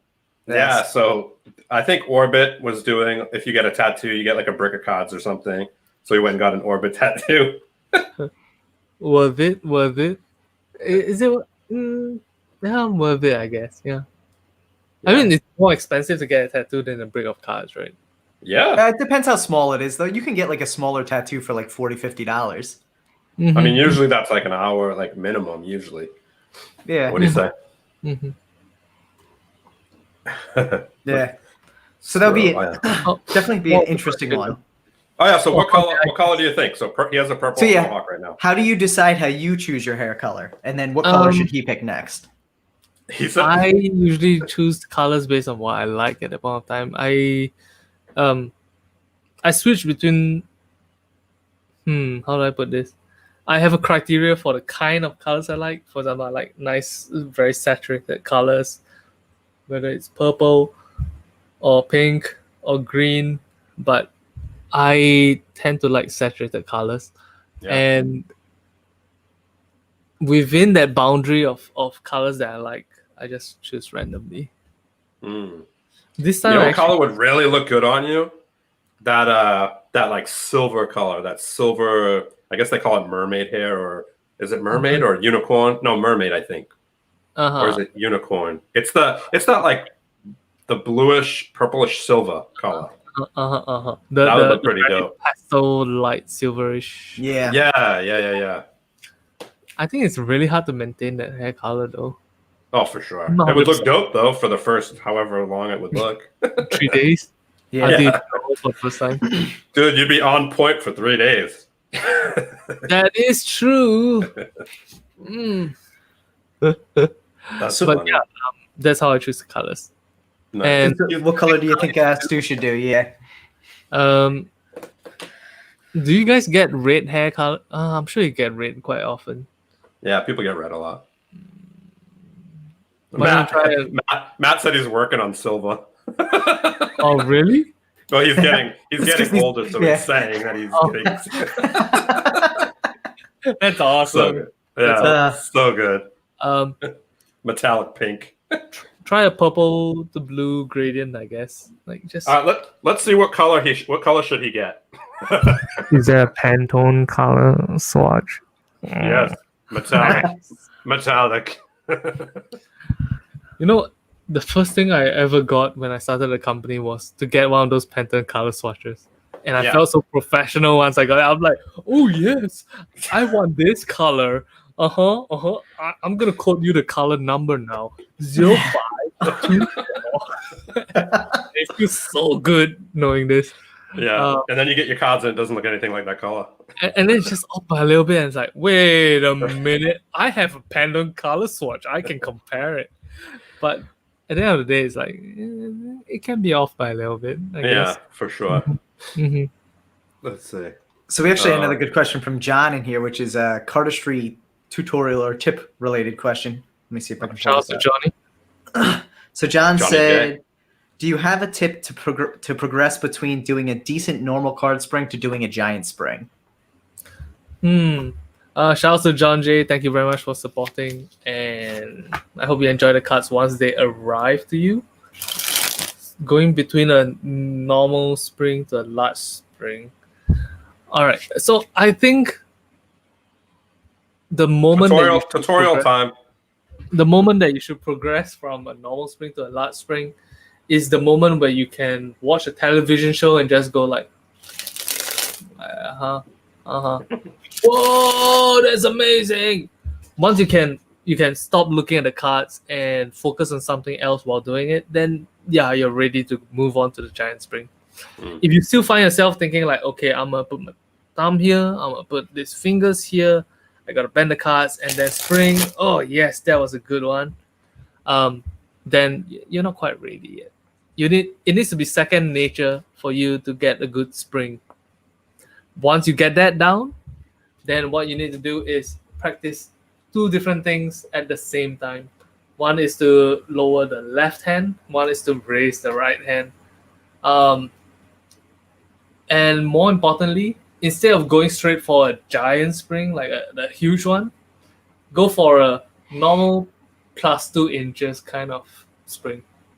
If you go straight to a giant one, very often the thing that people do is like that, like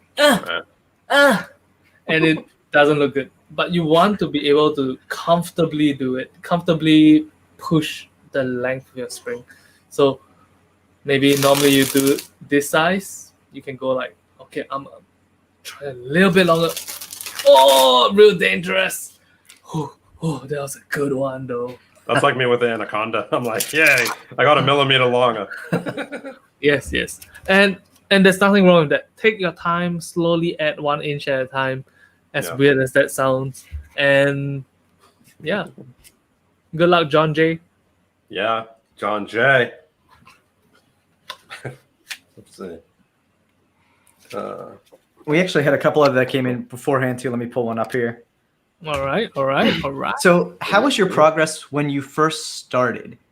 Did it start from cardistry or magic? And we talked a little bit earlier about you being into magic first and then to cardistry, but like when you first got into cardistry, how did you find your progression was? I mean, at the time, there wasn't a school of cardistry for you to learn from. Did you find it difficult to learn new moves, or was it really just about getting comfortable with the cards and creating new moves?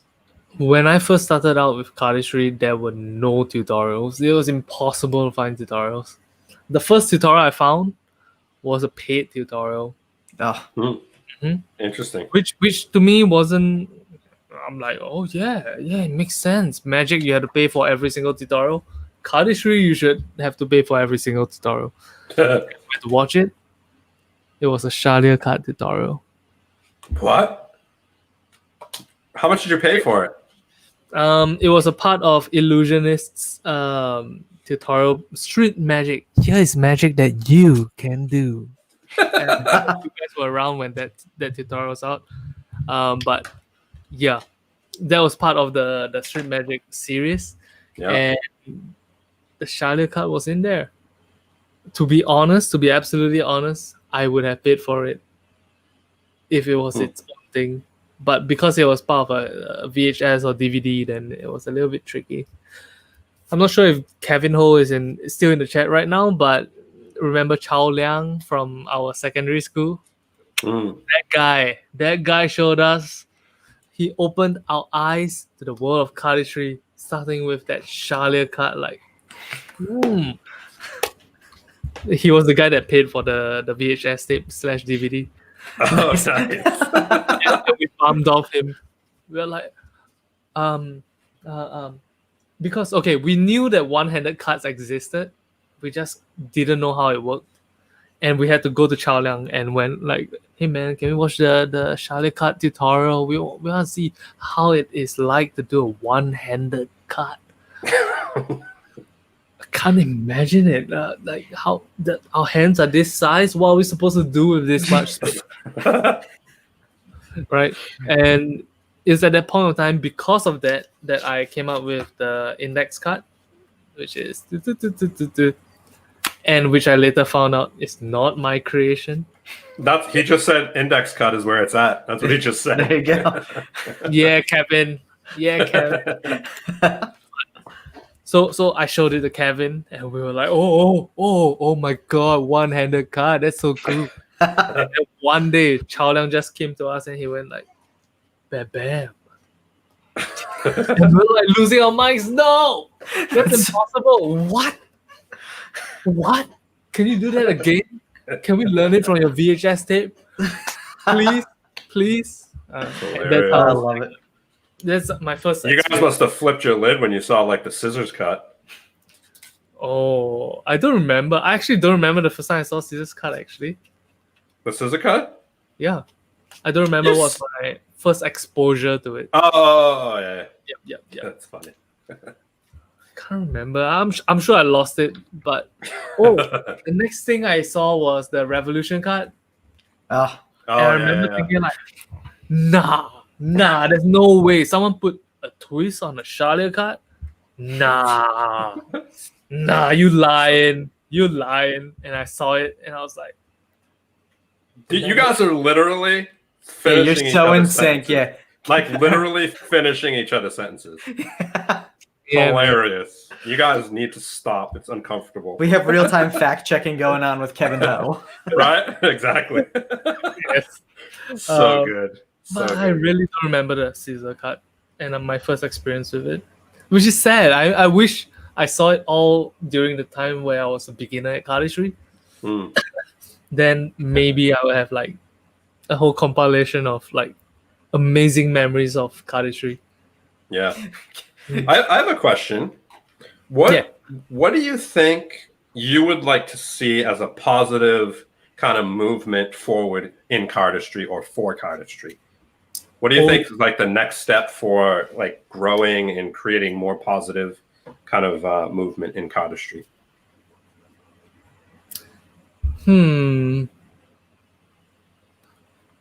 I don't know, man. I mean, it's really tough to answer that question. On one hand, I wish the historical aspect of cardistry is better remembered. For example, the contributions of Dan, Dave, DeVoe, all our forefathers of cardistry specifically are remembered. But at the same time, I know that most people are not going to bother researching the history of our art. It makes no sense to expect it to be a thing. So I don't know. Maybe we can help with that. We can do like a history of cardistry like episode where we have all these, maybe if DeVoe wants to jump on with Deckin Around, we could bring them on. We could bring all these people that maybe wouldn't normally do it and just have like a kind of a memory session, How are we going to get in touch with DeVoe? Yeah, like none of us can message him.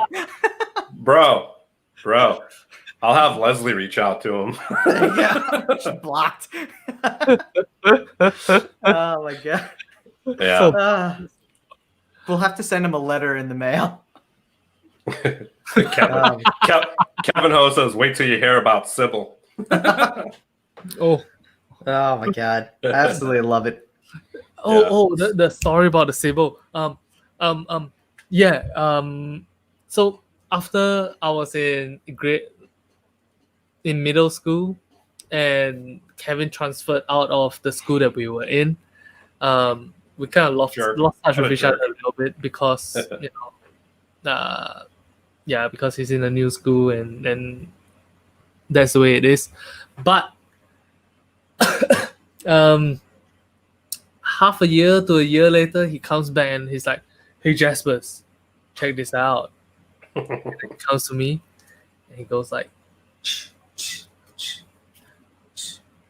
nope, that's not what he does. He does.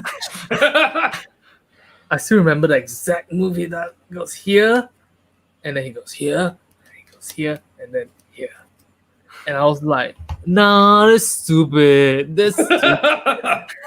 And later that day, I went home and I was like trying to figure out how he did it. No, that's stupid. I gotta do it better than him. That's stupid. Did he create Sybil? Did he create Sybil? No. We were learning from this guy called Caps Casino. It's this guy that stood in front of a green screen. He had purple matrix lines. You know the matrix, the digital. Yeah. In the background. Yeah. He had purple versions of that going, and then he was doing huge displays, and then he was like winking at the camera while he did it. That winking cringes me. Yeah, but that was before TikTok. Uh-huh. He Yeah, created it before TikTok. Uh-huh. That whole winking thing is so cringy. Especially when dudes do it. It's even worse. Yep. It's pretty bad. I sometimes go like, ooh, no. Like Do you have TikTok? I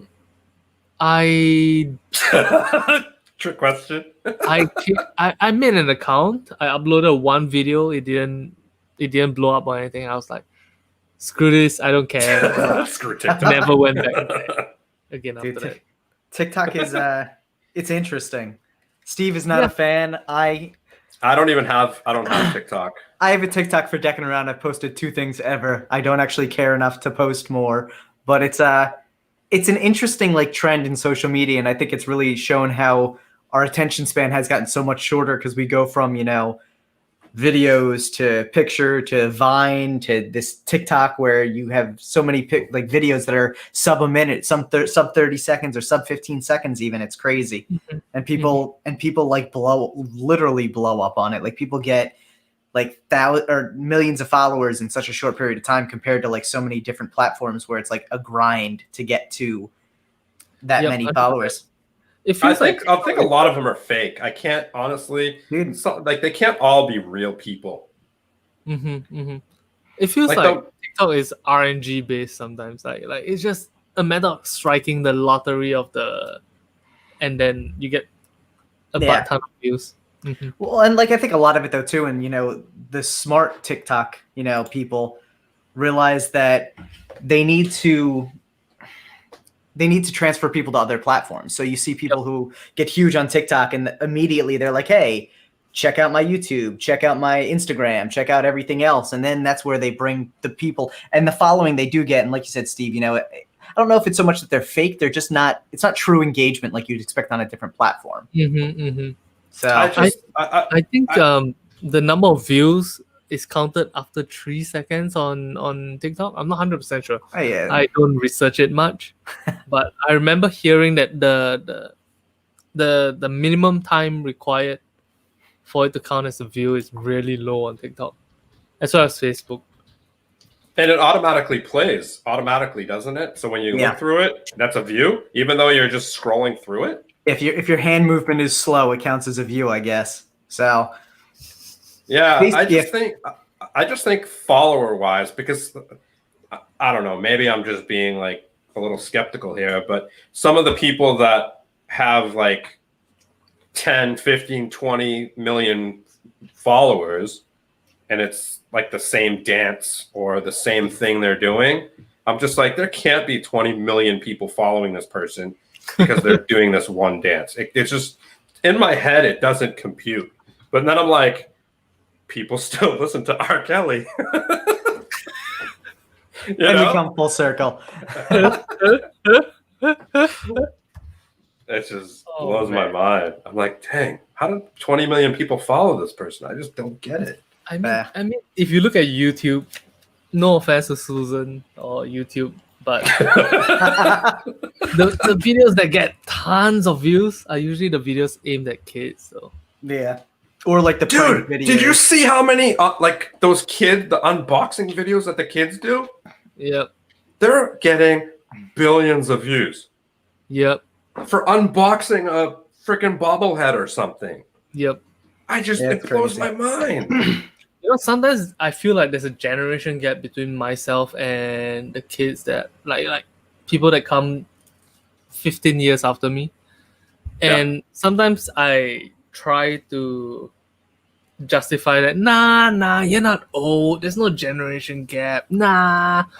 But when I come to the realization that there are people in that generation that from young they're just blasted with social media and their expectation of the world is like what they see on social media, it fills me with such dread because it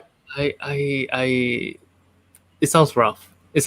And I see some of the younger people that are within the cardistry community, they're not very good at social situations in real life specifically. Right. And I'm like, I get it, sort of, Yeah. Yeah, I mean Tyler and I have talked about that, even on the show with several people. Is I think social media, Instagram especially, anything that they're not showing their face, so to speak, like live face to face. For the people that don't normally interact, whether they're introverts or they're just socially awkward or something like that, there's always going to be kind of that weird communication barrier, I guess you can say. They don't know how to act in social situations, never mind online, and and let's be honest, the magic community and the cardistry community, there's a bunch. I mean, cardistry is a little less, but the magic community, there's a lot of nerds in magic, right? It's like this history of being like, if you were a magician, you're nerdy. I think it's definitely changed a little bit. There's a lot of more cooler people in magic these days, I think. Like But Blaine, like David Blaine, Darren Brown. They magic look. I mean, they're still a little nerdy. Let's be honest. I'm talking more like, other. I'm not going to name any names, but like I'm talking like there's even like famous magicians. Sometimes are a little bit nerdy. Yeah. But I think it's definitely the newer magicians coming in recently within the last 4 or 5 years are definitely cooler. They have more swagger, Yeah, there's more TV presence. I mean, it's really the direction that magicians are going is, more widespread audience on mainstream media. So you really do need to have that more of a stage presence. You can't just be the awkward guy who walks up to someone on the street and says, "Hey, pick a card." Like, you need to be able to build that rapport real quick. But before we jump into anything else here, we're going to put out a quick call for any more questions into the chat, and B, why don't we do this giveaway? So let's do it. Yeah, so we have 6 decks we're going to give away. We're going to give away 6 decks, and also Marvelous Decks, a.k.a. Keller O'Neill, the wonderful man that he is, also threw in a 5 dice set for the Marvelous Decks that are now on his site for pre-order. So what we're going to do... You just released that Keller's Marvelous Decks? That's fine. You know what? I know I'm it's going fine. to add 3 decks as well to that. Let me add 3 decks to that. All right. So look at this. We're going to be giving away then. That's a total of 9 decks and a 5 dice set. So this is a big giveaway. So my thought on this one is I was just going to have everyone shout out either their favorite Jaspas deck, close my eyes and pick a random one because that worked well last time. Or Jaspas, do you have anything specific that you really like to do for giveaways? How about this? All right. Earlier in the stream, actually, I showed the number, didn't I? You did, but I don't remember what it is. People won't remember. Yeah, but the people on YouTube can scroll back and see it. So it's not live yet. No, I mean they can. Yeah, they can scroll back. Yeah, they can. Yeah, they can scroll back. Yeah, they can scroll back. Yeah. All right. But I mean, I guess it will be the first person that finds it, and they'd have to scroll through an hour and 58 minutes. So. Oh man, what do you guys normally do for? We've done a couple of them. What can we do based around Jaspas? I mean, we could talk about where that deck that had printing issues, where it was printed. That's one of them. I don't want to celebrate that company. I got it. We could set. I mean, people can obviously scroll back to this too, and like what chips you were eating would be cool. Huh? Or we could. I mean, we don't even know this. We could say how many chips you ate during the show. That'd be kind of cool. Yeah, no. Then we're gonna have to. Yeah, then we're gonna have to roll through them and figure out the answer too. I know. Hey, the more engagement time, the better, right? It is YouTube after all. Let's go with that. How many chips did I eat? Get yourself some cards. But we don't even know the number to that. We'll have to go count this. And that's fine. What we'll do is in the comments. We'll give it away after the show. So in the comments, comment your guess as to how many chips Jaspas ate during the show, and either leave your Instagram handle or a way that we can get in touch with you. Instagram handle probably. We'll easiest. reach out to whoever gets the correct guess first. And we'll actually in our video with we will actually name who won the giveaway in our video for Kickstarter on Monday. Yeah. On Monday. You will see it on Monday who won the giveaway. Yeah. We also have we already have a lot of good guesses, so we're going to have to figure this out. So keep the guesses coming. Anyone who watches this after the live on the replay, feel free to guess as well. Leave an Instagram name or something in the comments along with your guess. Whoever wins it, we will reach out to you or we'll announce it on Monday in our Kickstarter recap. you can eat it. You can eat them for as long as you want until the end. Also, if you guys are interested, please do check out the newdeckorder.com. Absolutely. Get some cards. And you know what? If you get 3, you'll get one of each color. So if you're really a big fan of any specific color, you should pick up 3 just to guarantee that you get the one you want. Definitely. Yeah. I feel like I'm getting like anxiety over the chips now. I'm like, is he going to eat it? But again, any last minute questions out there, Jaspas? We had such a blast having you on, man. We really do appreciate you. So awesome. Not only popping on so early in the morning and throwing off your sleep for us, but also popping on the show so last minute. We really are appreciative of it. We've had a fun time chatting tonight. And what's up? Oh, no, we appreciate it, man. No worries, man. I got you. No, we really do appreciate it. And we appreciate everyone who came out tonight to watch the show as well. And yes. It was a different time, so we appreciate you tuning in a couple hours earlier.